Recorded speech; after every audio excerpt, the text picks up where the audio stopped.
See, I don't care what you believe, read history. It's a historical fact.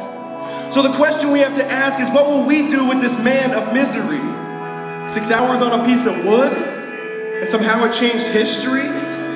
But see, we've pimped Jesus out. We've made a sacrifice foolery like, oh, I'll just go to church on Easter and make the cross nice jewelry. But see, the cross wasn't a symbol of faith. It was a symbol of death. I mean, imagine if someone had an electric chair hanging around their neck. So we have to ask what was different about the man that day that could turn something that kills into something that saves. See, his cross is unique because he was innocent. God actually died for man. Now see, that's different. See, on the cross he says, I'm not dying because of me, I'm dying because of you. Not just for the sins you have done, but for the ones you will do. And on the cross, God treated Jesus like he was us. Poured out his wrath on the Son so that he might show that he's just.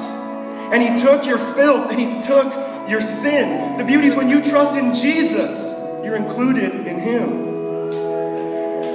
But first, walk with me what it must have been like that night when the Son of God looked like he lost the fight. No heartbeat, no breathing, no sign of life.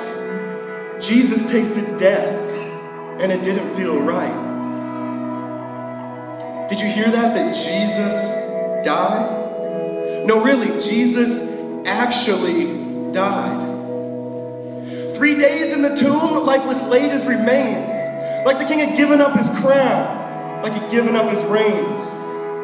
But all of a sudden comes Sunday, something started to change. From the grave you heard a thump, and blood started pumping in his veins. Heart beating, blood pulsing, instantly felt Satan's power break. Because the Son of God was dead. Now the Son of God is awake. And every breath that he took was just another punch to Satan's face, saying, we are not under law, but we are under grace. So when Jesus went to the grave, you did too. And when he rose from the grave, your life became new. He said, my job is finished. Let your new life begin. You can actually have freedom. Stop wallowing in your sin. The chains have been broken. The stone's been rolled away. God doesn't love a future you. He actually loves you today. You're clean. You're spotless. The curse has been squashed. That's all baptism is. It's just showing we've been washed. So rejoice with me because we're not awaiting the verdict. He already said not guilty. And the resurrection proves he assured it. Because we spent our life feasting on sin and we come pay the tab. Jesus walks over to our bill and says, I'll take care of that. See, you don't have to pay for your debt. In fact, God doesn't even expect it. The cross shows payment given. Resurrection shows payment accepted. And it made us perfectly spotless when we were spiritual whores. Because when he walked out of the grave, he left your sin on the floor.